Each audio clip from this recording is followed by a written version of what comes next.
नमस्कार दोस्तों, जय माता रानी की, जय छठी मैया की, जय सूर्य नारायण भगवान की। भक्तों, हाथ जोड़कर प्रणाम करें उस दिव्य शक्ति को जो संतानों की रक्षक है, जो हर घर में सुख शांति और समृद्धि का वरदान देती है। छठ का ये पावन पर्व केवल एक व्रत नहीं, ये मातृत्व, त्याग, आस्था और सूर्य उपासना का पवित्र संगम है। जब अस्त होते सूर्य को अर्घ दिया जाता है और उगते सूर्य की किरणों में श्रद्धा के दीप जलते हैं, तब भक्त और भगवान के बीच का आदर्श बंधन और भी गहरा हो जाता है। आज हम श्रवण करेंगे उस अद्भुत कथा का जो ये बताती है कि कैसे छठी मैया अपने सच्चे भक्तों की हर मनोकामना पूर्ण करती है, कैसे सूर्य देव की कृपा से असंभव संभव होता है और कैसे विश्वास का एक अर्थ जीवन को स्वर्णिम बना देता है। तो आइए अपने मन को निर्मल करें, वाणी को मधुर बनाए और हृदय में आस्था के दीप जलाकर बड़े प्रेम से बोले, जय छठी मैया की, जय सूर्य नारायण भगवान की जय।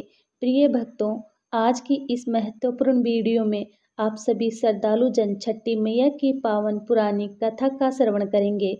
सूर्य देव को समर्पित छठ पूजा एक अत्यंत प्राचीन हिंदू पर्व है।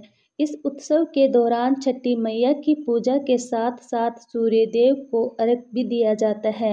वैसे तो छठ पूजा की शुरुआत कार्तिक शुक्ल पक्ष की चतुर्थी तिथि से हो जाती है, लेकिन षष्ठी और सप्तमी तिथि पर छठी मैया और सूर्य देव की विशेष उपासना की जाती है। मान्यता है कि छठ व्रत करने और कथा का श्रवण करने से संतान सुखी, निरोगी और दीर्घायु होती है। उसके अतिरिक्त ये भी कहा गया है कि छठी मैया भक्तों की झोली संतान सुख से भर देती है। प्रिय भक्तों, आप सभी श्रद्धा और प्रसन्नचित्त मन से इस पावन कथा का श्रवण करें। अब आइए हम श्रवण करते हैं सूर्य नारायण भगवान की कथा। हिंदू धार्मिक ग्रंथों और पौराणिक मान्यताओं के अनुसार छठी मैया ब्रह्मा जी की मानस पुत्री है और सूर्य देव की बहन मानी जाती है। क्योंकि छठ व्रत में षष्ठी मैया की पूजा की जाती है, इसलिए इस व्रत का नाम छठ पड़ा। पौराणिक कथा के अनुसार जब ब्रह्मा जी ने सृष्टि की रचना करने का विचार किया तो उन्होंने स्वयं को दो भागों में विभाजित किया। दाएं भाग में पुरुष तत्व और बाएं भाग में प्रगति का रूप प्रकट हुआ। इसी प्रगति के छठे अंश से उत्पन्न देवी को देवसेना कहा गया, जिन्हें षष्ठी देवी या छठी मैया के नाम से जाना जाता है। अब सुनिए सूर्य देव भगवान से जुड़ी प्रेरणादायी कथा।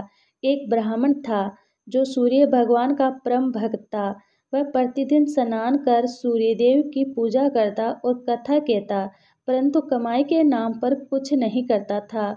उसकी पत्नी बार बार उसे धन अर्जन के लिए प्रेरित करती, परंतु जब भी वह कहीं जाता तो लोग उसका उपवास उड़ाते। सबके ताने सुनकर वह ब्राह्मण बहुत दुखी हुआ। एक दिन वह भोर में स्नान कर पूजा की सामग्री लेकर जंगल चला गया और वहां एक सूखे पीपल के पेड़ के नीचे बैठकर सूर्य देव की उपासना करने लगा। समीप ही एक सूखा तालाब था जिसमें थोड़ा सा जल था। उसने उसी जल से सूर्य देव को अर्घ दिया।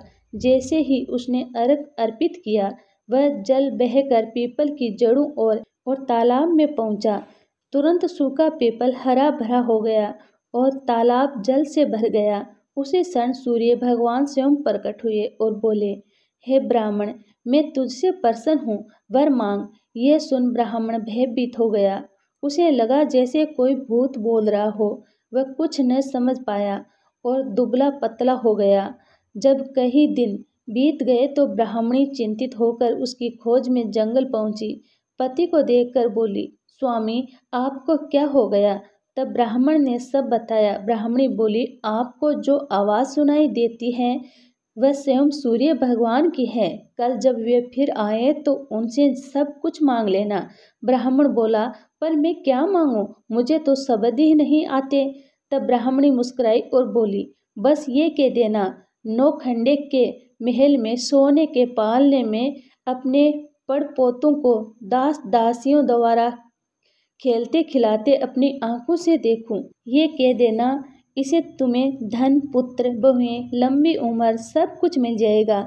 अगले दिन ब्राह्मण ने स्नान पूजन कर सूर्य देव को अर्घ दिया। जैसे ही दिव्य आवाज आई, उसने वैसा ही कहा जैसा ब्राह्मणी ने सिखाया था। सूर्य देव हंसकर बोले, तू देखने में तो भोला लगता है, पर एक ही बार में सब मांग लिया।